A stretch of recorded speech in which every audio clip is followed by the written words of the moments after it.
tout le monde, bienvenue dans le premier live coup de boost du lundi matin. J'ai choisi de changer de jour pour pouvoir vous apporter le coup de boost du lundi. Ce petit mindset, ce petit feu pour être dans une belle énergie, pour commencer sa semaine. Parce qu'il n'y a rien, je trouve, de plus important que de pouvoir commencer une semaine en étant pleinement motivé, pleinement rempli d'énergie. Donc, je vais vous partager aujourd'hui tout ce qui concerne mon organisation. Comme toujours, tout ce que je vous partage, c'est mes astuces à moi, mais j'espère qu'ils puissent vous aider. Donc, j'ai choisi d'intituler ce live ce matin Organisation et flexibilité. Pourquoi? Parce que c'est une question que j'ai régulièrement, celui de l'organisation dans mes accompagnements. On me dit, ah oui, Christa, j'ai vraiment besoin que tu m'aides pour l'organisation de mon entreprise. Mais en même temps, j'ai pas non plus envie de me fermer dans une organisation rigide. J'ai pas envie de devoir faire des choses qui me font pas plaisir.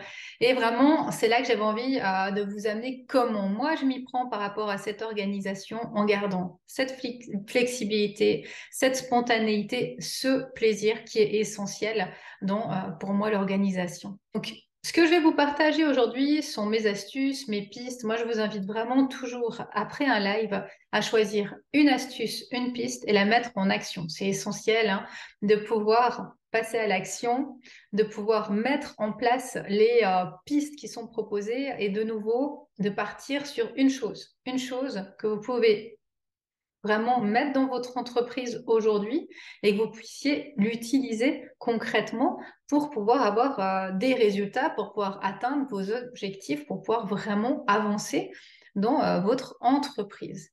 Ce thème aussi, pour moi, il est essentiel et c'est vrai que ça fait certainement partie de ces zones de génie que j'ai, de part aussi toute ma carrière dans l'enseignement, s'organiser, faire des plannings, voir à long terme, voir à court terme, c'est toutes des choses qui faisaient partie aussi de ma vie professionnelle avant et que j'ai pu aussi implémenter dans ma vie professionnelle d'aujourd'hui.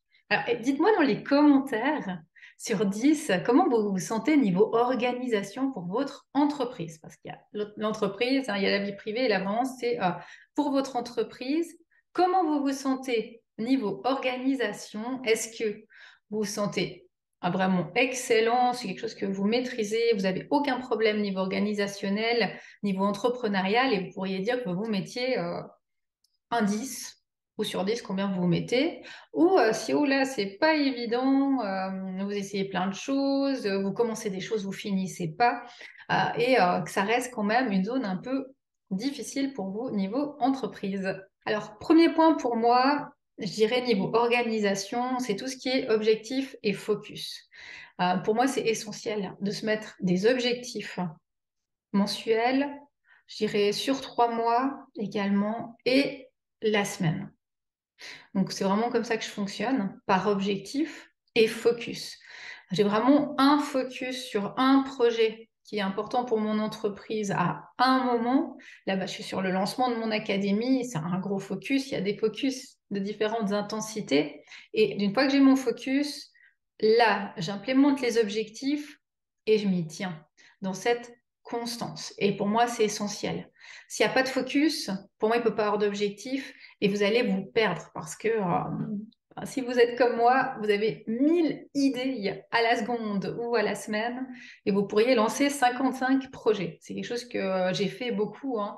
Au début. J'ai lancé des projets partout, des ateliers partout. J'avais des idées à foison, foison. C'était interminable et à un moment, vraiment de me restructurer, d'aller sur un focus et d'aller à fond sur ce focus durant tant de temps pour pas me perdre.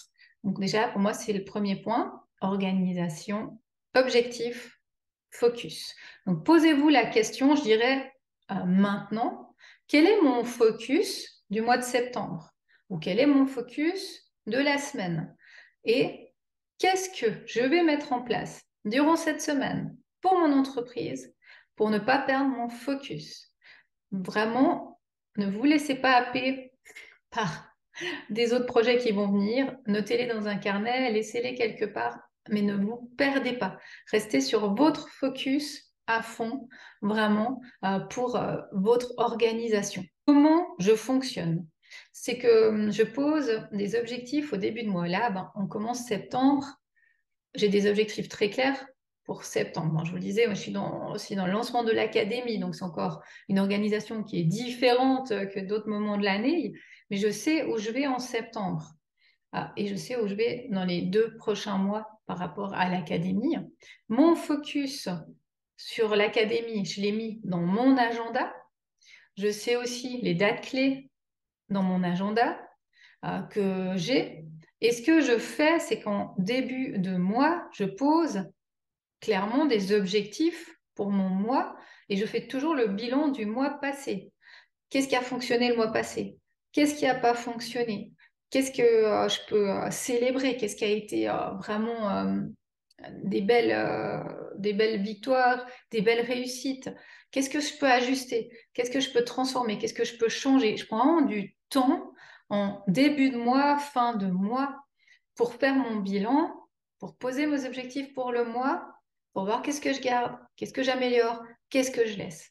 Et ça, c'est vraiment la première chose que je vous invite à faire. On est en plus ici dans une énergie de fin de mois, début de mois. C'est le bon moment pour faire vos bilans, poser vos objectifs. Est-ce que c'est quelque chose que vous faites déjà?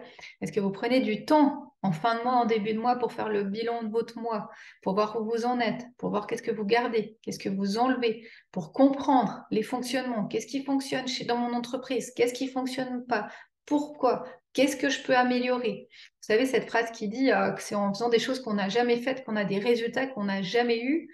Et pour moi, ça passe par ces bilans, justement, pour ensuite mettre en place des actions pour continuer à évoluer.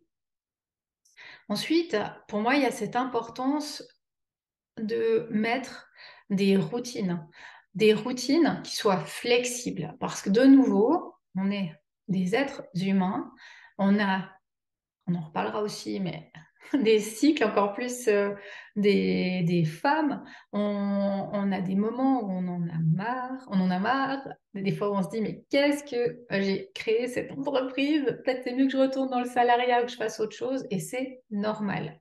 Donc vraiment, je trouve que c'est important d'avoir des routines de bien-être, des routines d'excellence pour votre entreprise. Par exemple, je sais que moi, j'envoie une newsletter le dimanche. C'est une routine que j'ai dans mon entreprise. Je suis en live le lundi avec vous pour le coup de boost. C'est une routine que j'ai dans mon entreprise. J'ai mis ces choses dans mon agenda. Je sais que dimanche, je vais envoyer une newsletter. Je commence déjà à mettre le sujet.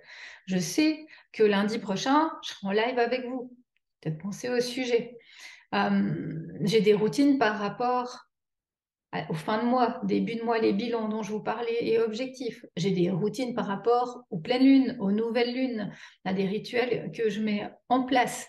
Donc vraiment, je vous invite à voir quelles sont ces routines qui vous correspondent et que vous pouvez mettre en place dans votre entreprise pour en faire comme ça des récurrences qui vont ponctuer votre mois. Vous pouvez noter dans votre agenda, soit vous ayez un agenda en ligne, vous ayez un agenda papier, hein. Vraiment, mettez ces routines et vous verrez qu'en mettant ces routines, en tenant sur le temps, vous allez avoir vraiment cette constance. Ensuite, un autre point qui a été important pour moi, ça a été tout ce qui est processus, de mettre en place des processus que je peux répéter. Je sais que quand quelqu'un, par exemple, entre en tant que client VIP, il y a des processus. Je lui crée un dossier, je lui crée des fiches, je lui crée un contrat. Il y a vraiment toute une série de processus que j'ai implémentés aujourd'hui et que je réutilise dans les suivis de mes clients qui me sont aussi importants et je m'en suis rendu compte spécialement depuis que j'ai une assistante que je n'étais pas si bien organisée que ça au final parce que moi-même je savais exactement où j'allais mais quand quelqu'un entre dans notre entreprise et qu'il ne connaît rien du système, c'est essentiel d'avoir ces processus et je vous invite, et ça c'est un conseil que je vous donne que je trouve important, c'est déjà de réfléchir à ces processus en imaginant, même si ce n'est pas le cas aujourd'hui, de vous dire s'il y a quelqu'un qui vient travailler avec moi dans mon entreprise, si j'engage une assistante, si j'engage quelqu'un, est-ce que les processus dans mon entreprise, ils sont clairs? Est-ce que la personne, elle sait qu'est-ce qui se passe quand tel client entre dans tel programme? Comment fonctionne tel ou tel processus? Et vraiment, vous verrez que ça, c'est quelque chose qui, moi, m'a manqué et je pense me manque encore dans mon entreprise aujourd'hui pour être optimale parce que j'ai jamais pensé en me disant il y a quelqu'un qui pourrait entrer dans mon système. Donc ça, c'est aussi un point qui est important. Les publications, si je voulais parler de ça, parce qu'on parle souvent en coaching et en suivi de publications. Des personnes qui me disent, bah, alors moi, Christa, publier tous les jours, j'ai pas forcément envie. Mais moi, je vous invite vraiment à avoir quelques routines de publication. Donc, de nouveau, ça demande de savoir combien vous voulez mettre d'énergie dans vos publications. Est-ce que vous les publiez tous les jours? C'est quelque chose de facile pour vous. Parce que pour des personnes, c'est facile de publier tous les jours, d'avoir des idées, de faire des stories. Pour d'autres, c'est difficile, c'est contraignant.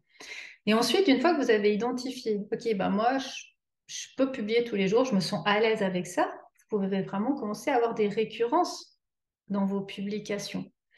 Et à l'inverse, quand vous publiez peut-être 2, 3 fois par semaine, vous dire, OK, qu'est-ce que je garde comme routine de publication dans ma semaine?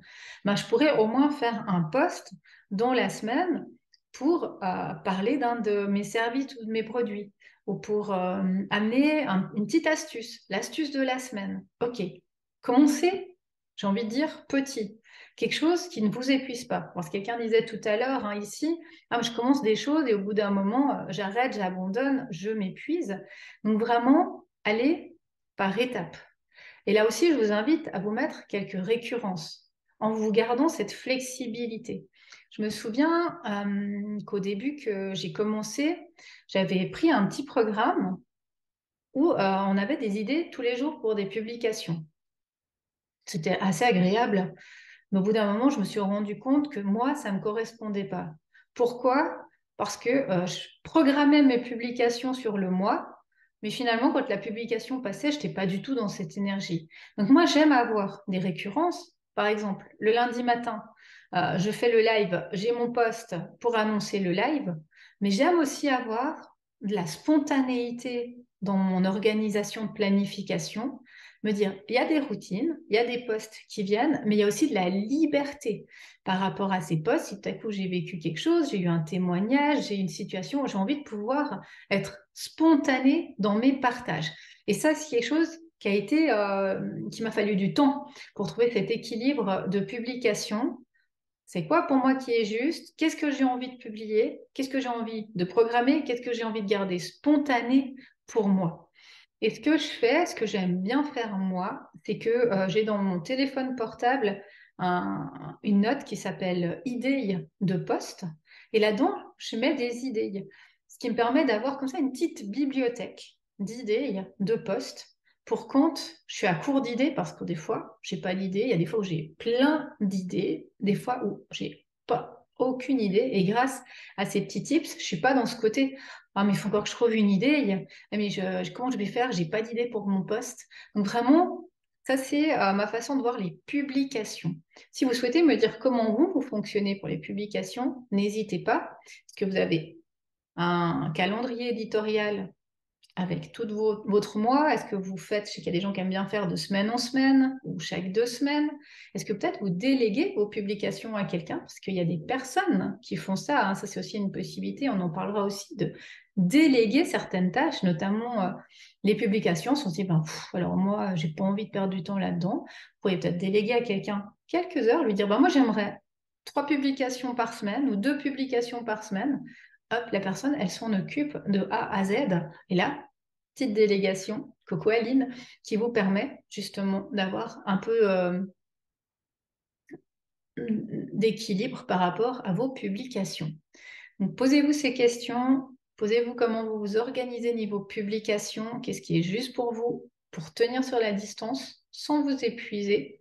Et vous verrez que petit à petit, vous allez pouvoir un peu enchaîner tout ça. Et dites-moi dans les commentaires, comment vous vous organisez? Est-ce que vous publiez tous les jours, toutes les semaines? Est-ce que vous programmez? Est-ce que vous gardez de la spontanéité? Est-ce que vous avez des routines de publication?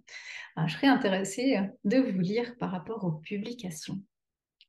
Ensuite, ce que moi je mets en place et qui est un essentiel pour moi, c'est tout ce qui est énergétique et spiritualité. Ça fait partie de mon organisation que d'avoir des routines en lien avec l'énergétique et la spiritualité. Peut-être que ce matin, vous avez vu, j'ai mon tirage du lundi, c'est un essentiel. Tous les lundis, je tire un message, je fais des rituels aux pleine lune, aux nouvelles lunes. Je fais des bilans en début de mois, en fin de mois, souvent avec mon pendule aussi, mes cartes.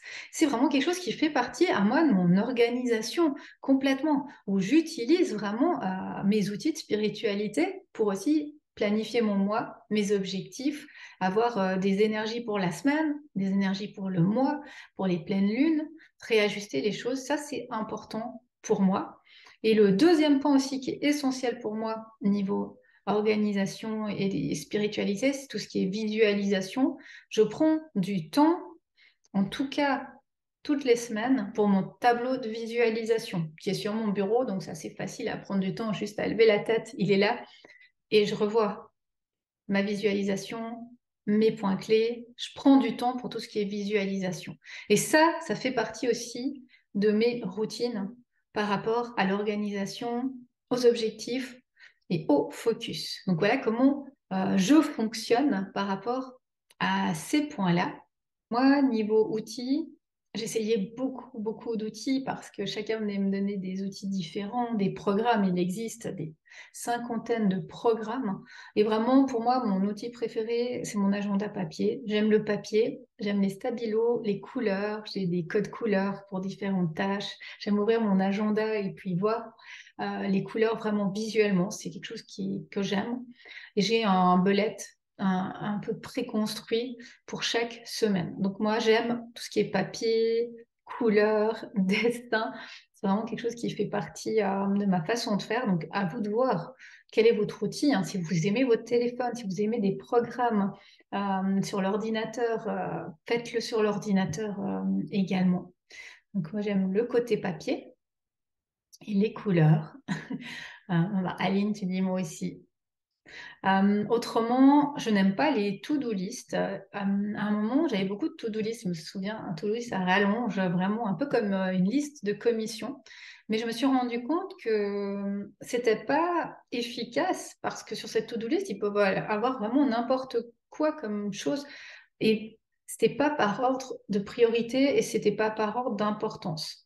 Parce qu'il pouvait avoir envoyé un mail comme créer une formation pour. Et là, je me disais, mais on n'est pas du tout dans la même organisation pour envoyer un mail à une personne 5, 10 minutes ou pour créer une formation plusieurs jours. Et j'ai commencé à changer, c'est à ne plus faire des to-do list, mais vraiment à travailler par tâches prioritaires, spécialement avec la matrice d'Eisenhower, si vous la connaissez. J'allais vraiment dans ce qui est tâches importantes et urgentes et vraiment avoir comme ça des listes concrètes pour la semaine, pour le mois. C'est quoi mes priorités pour le mois? Et par rapport après à cette tâche importante et urgente, à pouvoir mettre justement des petites listes. Faire une formation en ligne, enregistrer les vidéos, trouver les idées. Ça me permettait vraiment d'aller par étapes et pas d'avoir comme ça des listes complètement disparates de tâches vraiment qui n'étaient pas forcément à la même importance et dans la même intensité, qui ne demandaient pas non plus le même temps. Donc ça m'a aidé. Par exemple, vendredi, le mastermind commence et je sais qu'il y a des tâches qui vont par rapport au mastermind, envoyer un mail, créer une vidéo d'intro, faire le tirage pour chacune des personnes, envoyer le programme. Donc, je le fais comme ça, avec la priorité et ensuite des petites listes. Mais je ne fais plus de to-do list avec des tâches qui sont complètement disparates en intensité, en importance. Je me suis rendu compte que là, je n'étais pas du tout efficiente. Finalement, la liste, elle avait aucune vraiment valeur. Parce que finalement, on peut avoir une liste de 50 choses qui sont hyper rapides à faire, envoyer un mail, téléphoner, effacer telle chose, que une tâche unique qui, elle, peut prendre plusieurs semaines ou mois à faire. Donc ça, c'est quelque chose aussi que moi, j'ai changé, qui ne me correspondait pas de nouveau. Et puis, ce que j'aime bien faire et qui m'a permis de gagner beaucoup, beaucoup de temps, c'est de rassembler les tâches qui sont similaires. Par exemple, ça, c'est quelque chose qui m'aide beaucoup. Je réponds aux mails une fois par jour ou une fois chaque 2 jours à tous les mails. Je prends le temps, même si je les ai vus, même si je les ai lus, même si des fois c'est des petites réponses, juste OK, ou c'est en ordre, je te renvoie ça. Non, je le fais ensemble. Ça fait que je mets des tâches communes en même temps. À tel moment, je réponds à tous mes WhatsApp. À tel moment, je réponds à tous mes mails. Et ça me fait gagner une énergie aussi et un temps de fou. Parce que je sais exactement où je vais. Vendredi matin, par exemple, j'avais reçu 3 offres signatures à regarder et donner un retour à des clientes. J'ai fait les 3 à la suite. J'étais dans cette énergie-là, de faire cette tâche-là, donner un retour des offres signatures à mes clientes. Et ça, c'est quelque chose qui aussi m'a permis de gagner beaucoup de temps. Alors qu'avant, je recevais un mail, hop, vite, j'allais répondre. Je recevais un SMS, vite, j'allais répondre. Finalement, je perdais pas mal d'énergie dans différentes petites tâches comme ça. Aujourd'hui, j'essaie vraiment de rassembler les tâches communes, souvent sur des demi-journées ou des heures, 1 heure, 2 heures, une demi-journée, ça dépend la tâche à faire commune. Voilà, donc ça c'est un peu mes petites astuces, organisation par exemple, par objectif, par focus, qui m'aident. J'espère que là-dedans, vous puissiez trouver des petits tips pour vous, pour pouvoir ajuster aussi vos points. Mon deuxième point qui m'aide beaucoup à moi, c'est de faire du rangement. Il y a des moments, souvent c'est le vendredi, j'aime bien quand je quitte mon bureau, j'ai envie de dire, même s'il est chez moi, que ce soit en ordre. Donc en général, le vendredi, je range, je mets tout en ordre sur mon bureau, je nettoie, je jette. Il y a aussi des moments où j'aime faire du vide. Je ne sais pas si vous aussi vous avez ça, mais j'ai besoin de faire du vide. Pour moi, mon espace de travail, il est essentiel et il a besoin d'être en ordre. Mais il ne l'est pas tout le temps. Dans la semaine, il y a des tas de feuilles, il y a des tas de choses qui s'amoncellent partout autour. Et le vendredi, ça c'est mon rituel à moi. En mi-après-midi, fin d'après-midi, ça dépend quand j'ai eu ma dernière cliente ou ma dernière tâche que j'ai mis en place. Je range tout, je fais un peu de tri, de nettoyage, je jette les papiers que j'ai plus besoin. Voilà, vraiment, je prends du temps pour ranger. Et j'aime aussi faire du tri sur mon ordinateur, prendre du temps pour ranger dans mes mails. Ça, c'est quelque chose aussi que je fais pas tous les jours, mais je pense chaque 2, 3 semaines. Vraiment de faire du gros ménage dans les mails et puis dans l'année aussi, des gros ménages dans les dossiers. Vraiment de trier, d'enlever, de faire de la place. Ça me fait beaucoup de bien aussi énergétiquement, hein, de faire de la place pour accueillir des nouvelles choses, de laisser ce qui a plus lieu d'être, ce qui est dépassé de côté, et vraiment travailler aussi cet environnement énergétique dans lequel on travaille. Si vous êtes chez vous, votre bureau, pour moi, c'est essentiel qu'il y ait un minimum d'énergie. Et puis, nouveau, bah, moi, j'aime avoir des belles choses, des beaux carnets, des beaux stylos, des couleurs, des décorations. Vraiment d'avoir du matériel comme ça qui me fait vibrer sur mon plan de travail et puis aussi du matériel énergétique.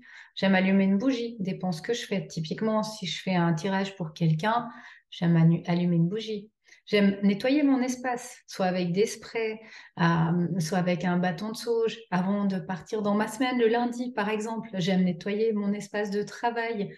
Euh, J'aime faire des rituels avant de commencer certains mois. Donc, c'est des choses aussi qui sont essentielles pour moi, tout ce qui est ambiance de travail. Donc, je ne sais pas si vous aussi, vous le faites.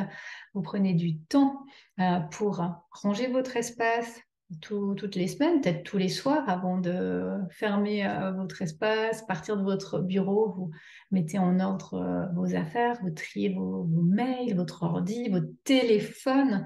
vraiment de prendre ce temps-là pour vous, de le faire. Donc ça, c'est un essentiel aussi qui m'aide beaucoup.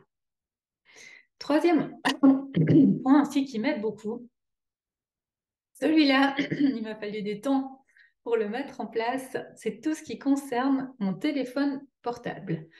Alors, moi, honnêtement, je pense clairement que j'ai une addiction à mon téléphone portable. Je ne sais pas si je serais capable de tenir une journée sans mon téléphone. Ce serait un de mes plus grands challenges. Je me dis souvent, euh, j'aimerais partir un week-end sans téléphone, sans Internet, sans rien. Ce serait un énorme challenge que j'ai en tête, que j'aimerais pouvoir me faire.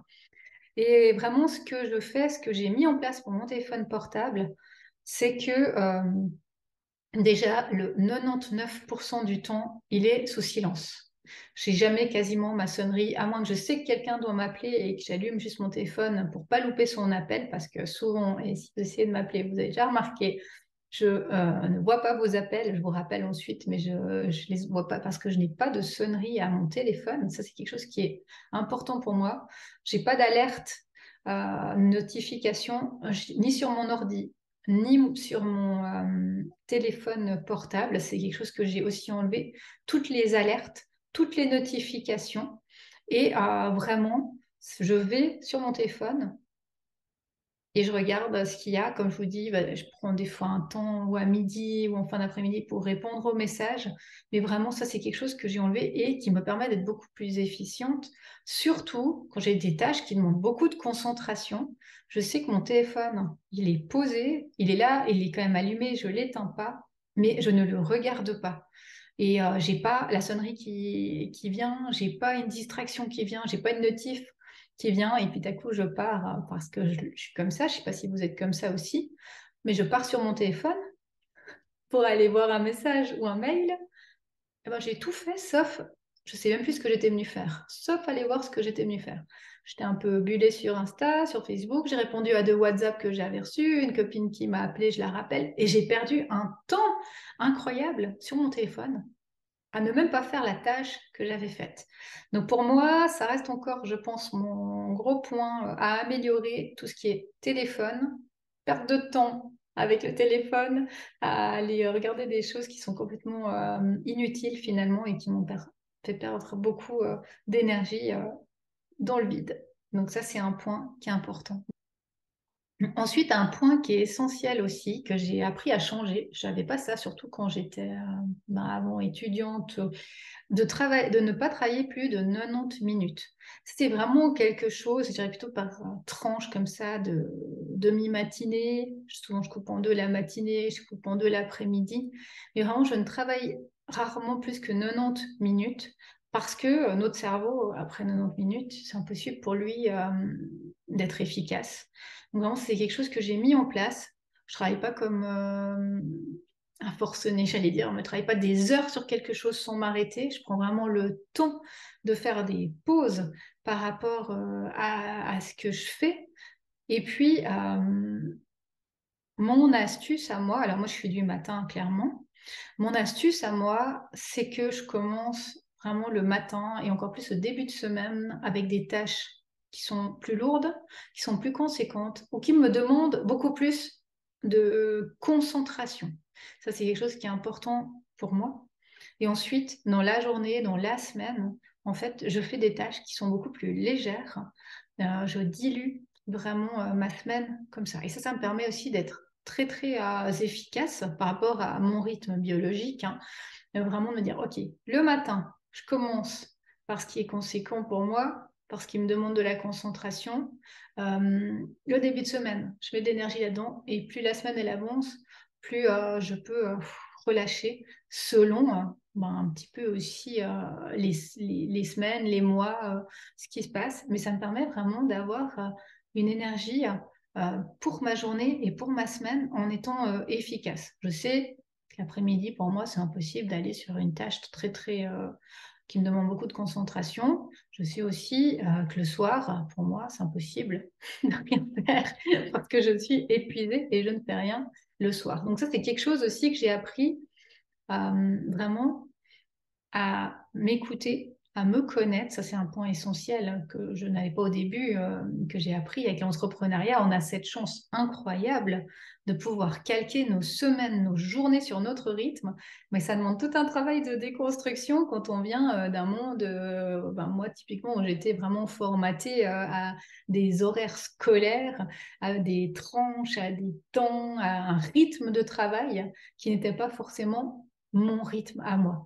Donc là, à nouveau, connaissance de soi, il n'y a que vous qui pouvez découvrir comment vous êtes fait. Vous avez votre propre mode d'emploi, hein, et vraiment pouvoir adapter tout ça et pouvoir octroyer ces pauses. Moi, ce que j'aime bien, par exemple après ce live, ce sera le cas, j'aime bien prendre des pauses après une tâche.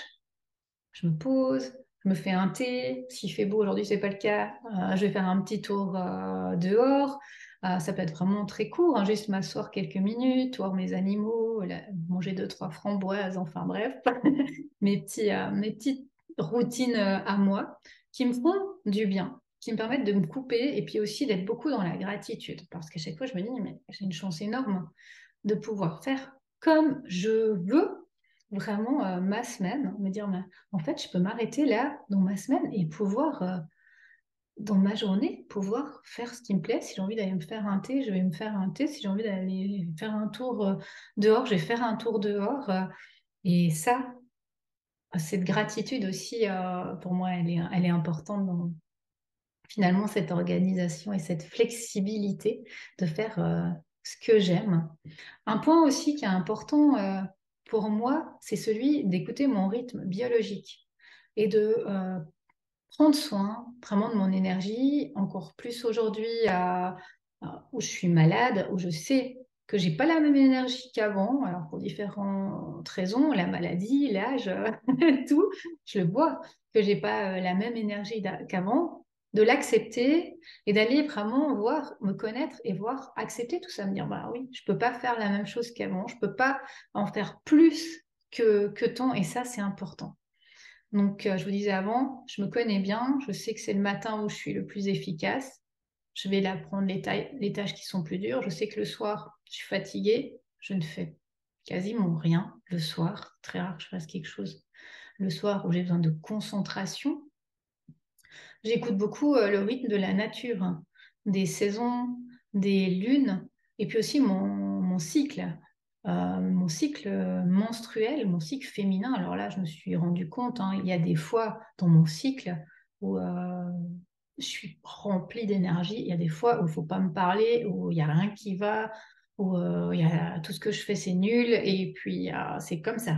Et ça, j'ai appris à le voir et à l'accepter, à me dire, voilà, bon, c'est normal, je suis dans un mindset pourri, comme je l'appelle, mais c'est parce que je suis dans un mauvais moment de mon moi. Donc, c'est vraiment aussi des observations que vous pouvez faire de comment vous fonctionnez, de si vous êtes influencé par votre cycle féminin, s'il y a des moments du mois où il n'y a jamais rien qui va, c'est des moments du mois où, vous avez une créativité de fou, où vous pourriez abattre des montagnes de travail, et là, vous allez pouvoir doser aussi vos journées et accepter vos journées justement différemment. J'essaye aussi d'avoir une hygiène de vie qui soit bonne. Je dors beaucoup, en tout cas 8 heures par nuit. C'est quelque chose d'important pour moi. J'ai besoin de beaucoup dormir dans mon rythme biologique.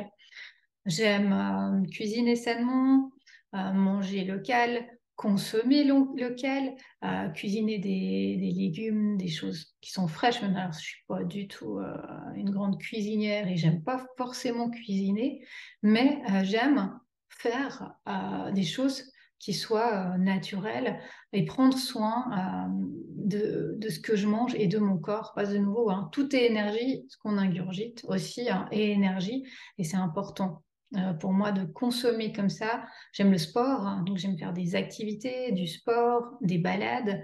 J'essaye tous les jours d'aller faire une balade. Je ne vous cache pas que quand il fait cette météo, il y a certainement des chances que je n'aille pas faire de balade.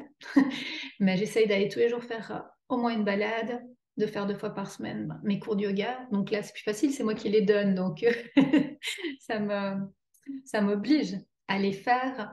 J'essaye également d'aller 1 fois par semaine faire un cours de fitness, de gym. J'ai vraiment comme ça des récurrences qui sont importantes pour moi. Alors de nouveau, c'est mes essentiels à moi. Le sport, ça fait vraiment partie de ma vie. C'est vraiment quelque chose que moi, j'aime, qui me vide la tête aussi, qui me permet de vider le stress, d'aller me balader, de faire du sport, de marcher.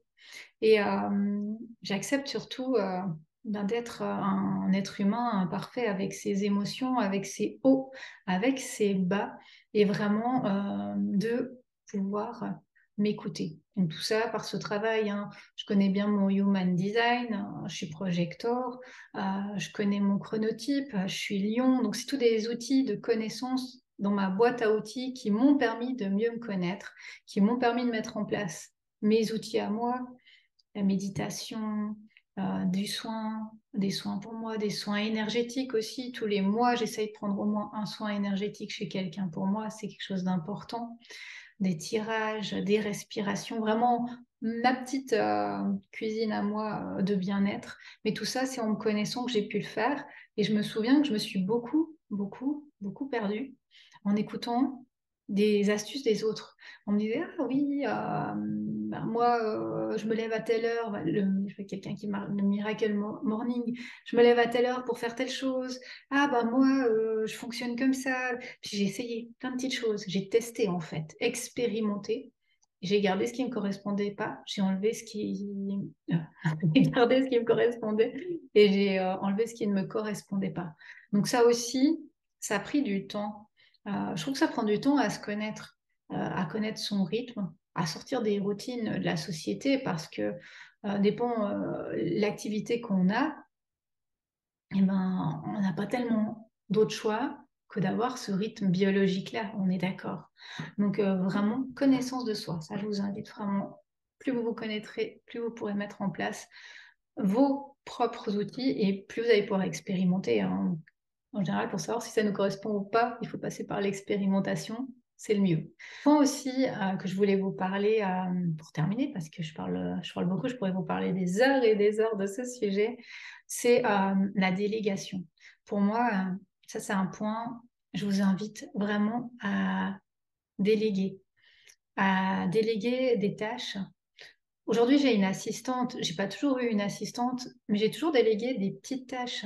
Je me souviens, j'ai délégué mon site internet.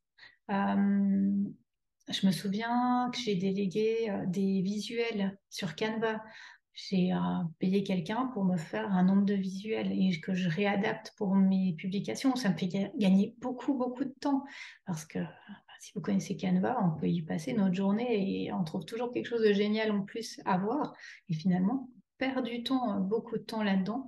Donc vraiment, ça, je vous invite à réfléchir. Qu'est-ce que je peux déléguer aujourd'hui à mon échelle comme tâche, des petites tâches, des petits mandats qui vont vous faire gagner de l'énergie et du temps sur vos journées, qui vont vraiment vous aider. Et moi, ce que je fais aussi, c'est que pour ne rien oublier, je note tout, parce qu'autrement, j'oublie tout. Donc, je note soit sur mon agenda, soit dans mes notes, quand il y a quelque chose, pour y revenir, parce qu'il y a tellement de choses, tellement de charge mentale que j'oublie facilement les choses. C'est quelque chose aussi qui m'aide bien. Et un point que j'ai aussi appris avec les mois, les années, mon rythme, c'est de ne pas surcharger mes semaines et mes journées. D'oser dire non, d'oser dire stop, d'oser mettre mes horaires, de mettre un minimum et enfin plutôt un maximum de personnes par jour, d'appels par jour, euh, de garder des moments, des demi-journées dans la semaine ou dans le week-end, vraiment, même s'il n'y a rien de prévu encore, j'aime garder ces plages d'imprévus dans mon agenda. Vraiment me dire, ok, là, je prends rien, je me garde cette demi-journée. Même si quelqu'un m'appelle, me dit, est-ce que tu as de la place tel jour? Ben non. Même s'il n'y a personne ou il n'y a rien, cette demi-journée, je la garde pour moi. Ou ben non, je prends pas plus de personnes aujourd'hui, j'ai déjà pris 2, 3 personnes, il n'y a plus. Et ça, c'est aussi quelque chose d'important que j'ai appris à faire, à poser mes limites. Ça a été très difficile. Alors, je me suis pliée en 4 des fois pour des personnes, pour leur trouver un créneau. Je me souviens que j'ai pris des personnes à 19h, 20h pour des rendez-vous. C'est des choses que je ne fais plus. Et d'ailleurs, il y a eu beaucoup de peur de se dire, ah, mais si je dis pas oui à la personne, elle reviendra pas. Faut faire des efforts, tant pis, je la prends là, elle n'a pas d'autres créneaux. Puis à certains moments, d'avoir ce respect de soi qui est important pour tenir sur la longueur, parce qu'autrement on s'épuise, on ne se respecte pas. Et ça a été aussi un point important de mon organisation, de me poser certaines limites de jours, de temps, de dates, de nombre de personnes, de créneaux horaires. Et ça, de nouveau aussi, il n'y a que vous qui pouvez savoir comment vous avez envie de vous organiser, comment vous voulez faire. Si vous dites, ben, moi, le week-end, je ne touche pas à mon entreprise. C'est comme ça, j'éteins mon téléphone. Je me rappelle une personne qui me disait, moi, le week-end, mon téléphone, il reste dans mon entreprise. Je l'éteins, je reviens lundi matin. De personnes qui disent, ben, moi, je ne prends pas de clients à partir de telle heure, à partir de 16h, quand les enfants rentrent de l'école. Je ne prends pas de clients. Je me calque sur les horaires de l'école, des enfants, des vacances scolaires. Donc vraiment, moi, ça, je vous invite aussi à poser très clairement votre cadre et à le garder. Parce que ça, c'est le plus difficile à penser. Faire une petite exception, 2 petites exceptions, 3 petites exceptions. Puis finalement, on déborde, on déborde, on déborde et on se laisse déborder. Et c'est la porte ouverte à aussi beaucoup d'incivilité et de manque de respect parce que nous, on a laissé l'autre déborder. Et on est responsable de ce débordement, justement. Mais j'espère vraiment qu'ici, vous ayez un point. Je vous invite vraiment à ça. Hein. Une chose que vous gardiez et de vous dire, eh bien, je garde un point aujourd'hui de ce qu'a dit Christa et je vais implémenter ça dans mon agenda dès aujourd'hui. Qu'est-ce que je peux mettre en place pour mon entreprise pour encore améliorer mon entreprise, pour encore maximiser mes chances d'avancer, vraiment d'atteindre mes objectifs, d'avoir de nouveaux clients, d'avoir de nouvelles rentrées financières, de pouvoir vraiment agrandir mon entreprise aujourd'hui. Et comme je vous disais en début de live, faire quelque chose que je n'ai jamais fait, avoir des résultats que je n'ai jamais eus. N'hésitez pas à me partager ce que vous gardez, ça me fera plaisir de savoir qu'est-ce qui a pour vous été le point de qualité au niveau information et que vous puissiez implémenter dans votre entreprise. Je vous remercie d'avoir été là pour ce premier lundi. Vraiment, je trouve que ça fait du bien, même à moi. J'adore les lives, je trouve qu'il y a une belle énergie et je vous souhaite une super semaine avec ce mindset de feu, vraiment pour pouvoir atteindre tous vos objectifs. On se retrouve lundi prochain ou en replay, si vous êtes en replay.